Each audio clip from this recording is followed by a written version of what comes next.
É isso aí, gente. Estamos de volta. Olha quem está aqui do meu lado mais uma vez, né? Nossos compromissos aqui de prestação de contas.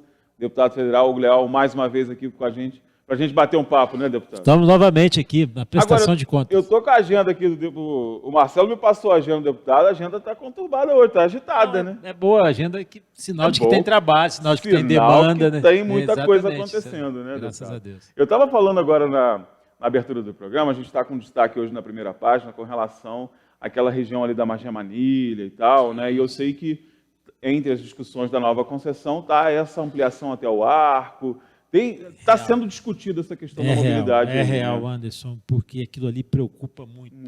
E eu estive já com o ministro, já estive com o diretor do DENIT, eu levei a bancada do Rio para poder fazer essa discussão, porque de todas as rodovias federais aqui do Rio, ali, aquele trecho, aqui a gente chama de Magé Manilha, é o pior trecho que nós temos hoje aqui, porque é uma obra que já deveria ter ficado pronta junto com o Arco Metropolitano. O Arco Metropolitano recebeu quase R$1 bilhão para poder ser realizado, quase 70 quilômetros do Arco Metropolitano, e aquele trecho que ficou no encargo do DENIT realizar não conseguiu fazer. Isso é um absurdo, e hoje ficou a pior estrada do Estado. Eu mostrei isso, fiz as filmagens, levei as reportagens para o ministro. Falei, ministro, é uma situação de calamidade. Tudo bem, vamos fazer na complementação da BR-116, do trecho que vai ser licitado o ano que vem, ótimo, mas até lá não dá para ficar do jeito que está. Não tem como. Nós fizemos uma audiência pública em Magé, junto com a Polícia Rodoviária Federal, junto com o Corpo de Bombeiros, Polícia Militar, outros deputados federais também. Fizemos uma audiência pública dentro do próprio DENIT, porque é o mínimo que precisa ser feito, é dar segurança naquela rodovia. Eu, por exemplo, tenho imensa dificuldade de passar por ali, seja de dia, de noite é inviável. Acabei de falar, eu não passo. De noite é inviável, não dá. De noite é inviável. De dia, ainda você corre uma série de riscos. E o impressionante, Anderson, que tinha um trecho onde tem o Corpo de Bombeiros, que ele tinha uma defasagem do piso. Sim, no piso, absurdo. Negócio que, como é que a ambulância do Corpo de Bombeiros vai fazer atendimento? Eu ouvi de uma manifestante lá da região, né, porque a população em volta, né, os comércios, fizeram várias manifestações, fecharam a estrada e tem que ser dessa forma mesmo. Eu ouvi uma definição dela muito interessante, que ela dizia o seguinte, olha, sabe aquele momento que a gente chega, tira tudo de dentro do armário, bota em cima da cama para arrumar? Pois é, lá está assim, está tudo em cima da cama, né? Tem que arrumar, né, porque se começou a abrir, né, a destruir, fazer alargamento, mas parou tudo, né? Está tudo parado. É um canteiro de obras em forma de estrada. Sim, mas, e o pior, a insegurança de quem de quem circula ali. Eu falei para esse ministro, o que mais nos preocupa é um trecho pequeno, que deve ter 20 quilômetros, 25 quilômetros no máximo. Nem é tão grande, né? Pequeno. E outra coisa, é o trecho que hoje circula as cargas perigosas. Porque as cargas perigosas têm restrição de passar pela ponte em Niterói, por causa da questão de segurança. Agora, não passa pela ponte, passa pela BR ali, pior ainda. Né? É melhor esperar na ponte. Exatamente. Quer dizer, o certo é recuperar, né? Exatamente. Mas a gente até entende, né? Passamos por um momento delicado no Estado, né? Aquela questão... Essa é uma responsabilidade do governo federal. E o governo federal tem feito um esforço. Eu falei, se eu tiver que concentrar algum recurso no Estado, concentre ali. As demais rodovias, nós temos aqui a BR-495 também, que vem Itaipava, Teresópolis, que mal ou bem está conservado, precisamos fazer alguns ajustes ali no final, na entrada aqui de Teresópolis, mas ainda dá para sobreviver. Agora, aquela ali é um absurdo, é um assinte com os municípios de Magé, com o município de Guapimirim, com o município de Itaboraí, né, que é o final da rodovia ali. E seguinte, é uma insegurança absoluta, né, para os usuários. E é um acesso importante para a região dos lagos, por exemplo. Né? Muita gente todo mundo passa por ali. Olha aí. Hoje a pessoa tem que estar fazendo, vai ao Rio, quer dizer, praticamente vai lá ao Rio, faz o contorno para pegar a ponte para não ter que passar. Para não pegar, né? É uma situação bastante aumenta delicada. Quase 60 quilômetros. 60 quilômetros. Bom, mas vamos falar daqui de Teresópolis também. Isso. Se bem que tem tudo a ver, Teresópolis tem uma relação direta aí, essa estrada é extremamente importante para a gente também, inclusive na do escoamento da nossa produção agrícola. Passa muito por lá, a gente tem que pensar nisso. Nossos amigos verdureiros sofrem com aquela estrada, né? Mas vamos falar de Teresópolis, está chegando um monte de...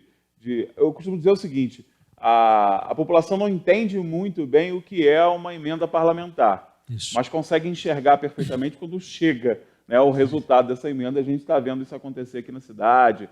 Temos aí um ônibus à frente da prefeitura, né, que é resultado de emenda parlamentar. O deputado Hugo Leal, inclusive, já adiantou, quando conseguiu incluir essa dotação lá, que viria o ônibus, né, que seria utilizado nessa área. E para a gente aqui é extremamente importante, né? A gente está falando de uma região em que esses ônibus caem como uma luva, né, porque são regiões acidentadas.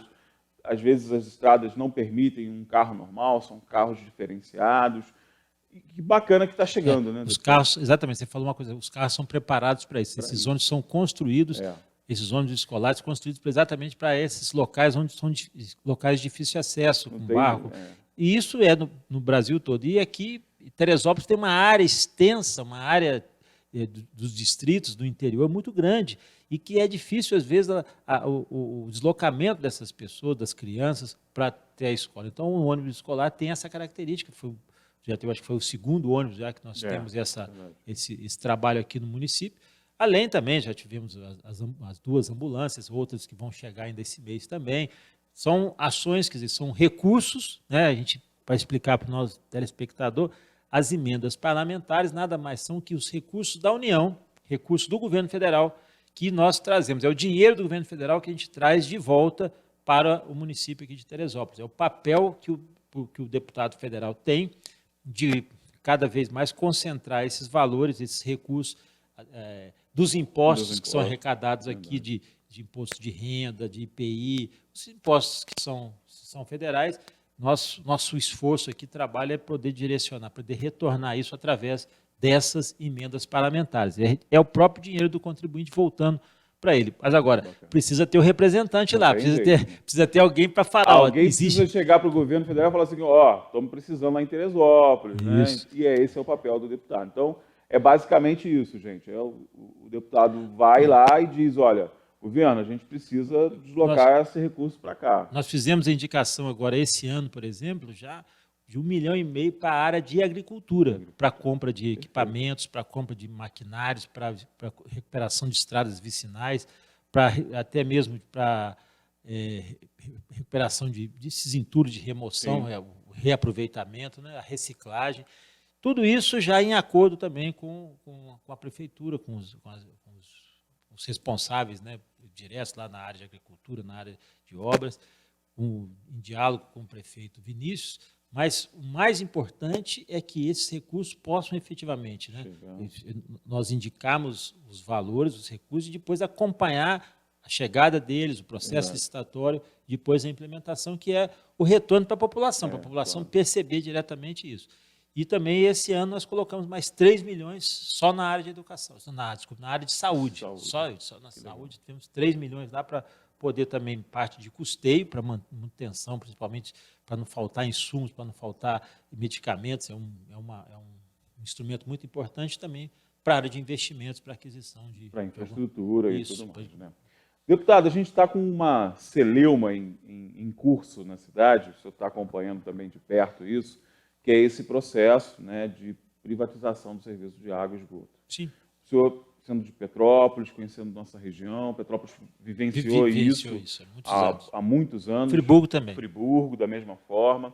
E Teresópolis hoje começa a discutir, eu considero inevitável, né, porque, infelizmente, a gente tem que dar um jeito, precisa de investimento, não dá para a cidade ficar ainda ostentando esse título de 0% de esgoto tratado, né? Isso é muito vergonhoso para a cidade de Teresópolis.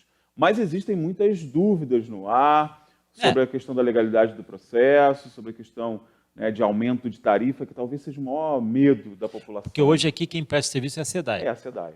Daquela forma que nós já conhecemos, né? Daquele jeito, atabalhoado, sem contrato, daquele jeito. Porque a SEDAI, acho que a partir de 92... ela teve uma série de problemas que muitos municípios não renovaram os contratos. Depois tivemos uma extensão até 2002, salvo engano, em alguns casos, e provavelmente deve ter aqui, deve ter a prestação de serviço, mas sem um contrato. Que é o pior dos mundos. Claro. Que é o pior dos mundos, porque não vão fazer investimento. Pela justificativa de não poder fazer investimento. Mas então, exatamente, isso é o pior cenário. É o pior cenário. Você poderia até chegar e abrir o jogo e falar para a SEDAI, a programar com a SEDAI qual seriam os investimentos que vão ser feitos.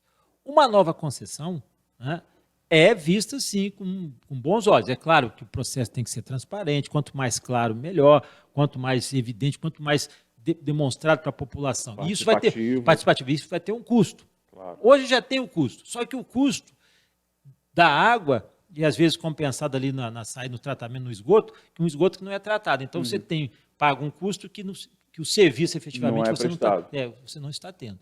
Então, acho que o debate é fundamental, a cidade precisa. E uma outra coisa, vão haver recursos, vão haver investimentos na área de saneamento. O país está preparado aí agora, principalmente para esse segundo semestre, de investimentos na área de infraestrutura, na área de habitação e na área de saneamento.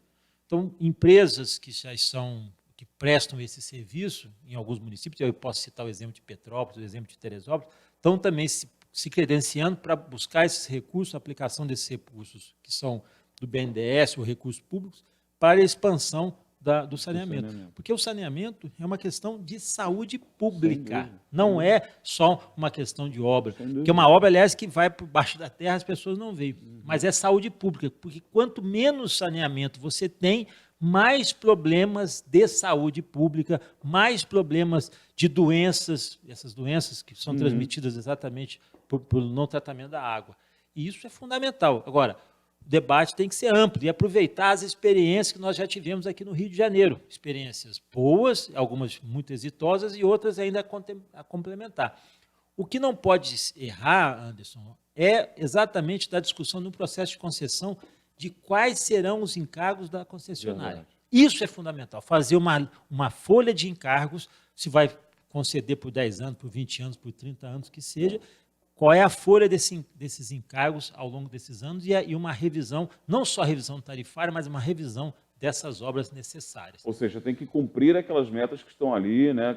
Exatamente. Estipular um cronograma de colocação de estação de tratamento e tudo mais, porque realmente é bastante delicado. Programar e fiscalizar. Isso é o papel fundamental. As concessões são sempre bem-vindas, desde que o processo de escolha seja transparente e aberto e que você tenha essa programação ao longo da concessão dos 10 anos, 20 anos, que seja 30 anos, para quais são as obras que serão necessárias. E, às vezes, você vai ter que rever esse plano de obras exatamente porque uma realidade que é hoje pode ser daqui a 10 anos ser uma outra realidade diferente. Verdade, e aí ter essa visão. E aí estabelecer os percentuais com avaliação de água tratada aqui, de esgoto tratado aqui no município. Quantos nós temos? Quantos nós teremos? Hoje nós temos zero.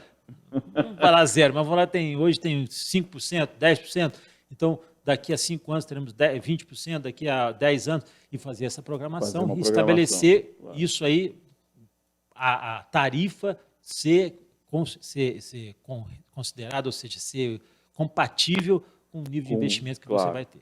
É o que acontece, e agora o nosso telespectador vai entender muito bem, o que vai acontecer agora com a CRT, com a concessão da BR-116, Rio-Teresópolis, ou Rio Além Paraíba, que vai entrar num processo de concessão para ser licitado o ano que vem. Estão fazendo um estudo assim, extremamente profundo, mas também nós teremos audiências públicas no município de Teresópolis, teremos audiências públicas no município de Guapimirim, para discutir o quê?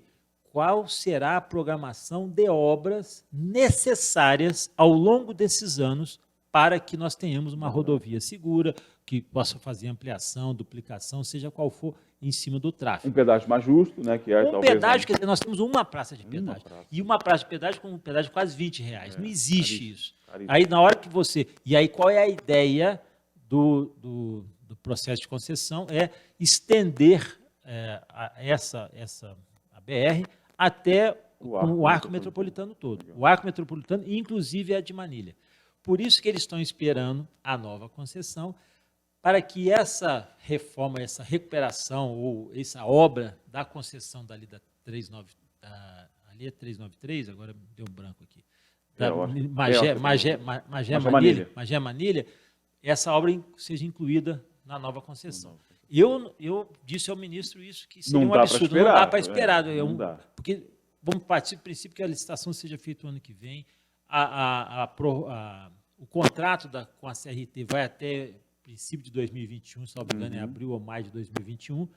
Aí a CRT sai até a outra entrar, se adaptar, adequar. Vai ter aquele prazo legal para ela se adaptar. Exatamente, vai chegar lá, essa obra vai iniciar em 2022, 2023. Imagina, vamos ficar. Nós estamos em 2019, ficar 3 anos do jeito que está, não há condição.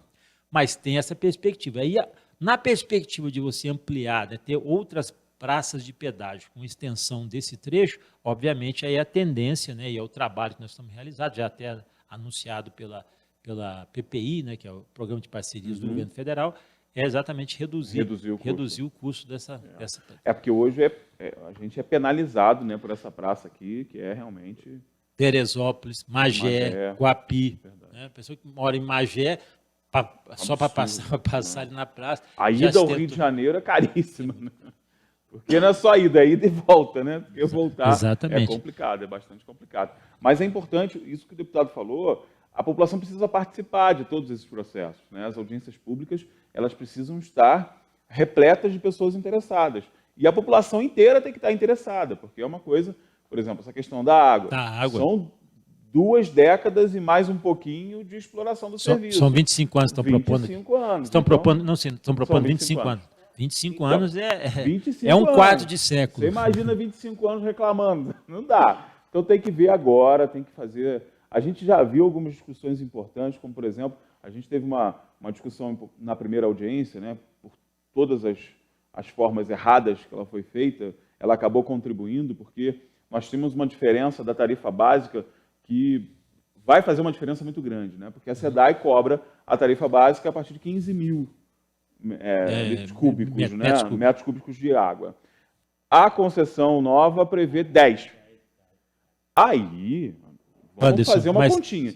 No mínimo, o dobro vai pagar. No mínimo, o dobro. Né? Deixa eu dizer, o que eu acho que pode contribuir aqui também é trazer para o debate moradores e as associações de entidades que representam contribuintes que passaram por esse processo. Verdade. Petrópolis, verdade. Friburgo, Niterói, Águas de Niterói também.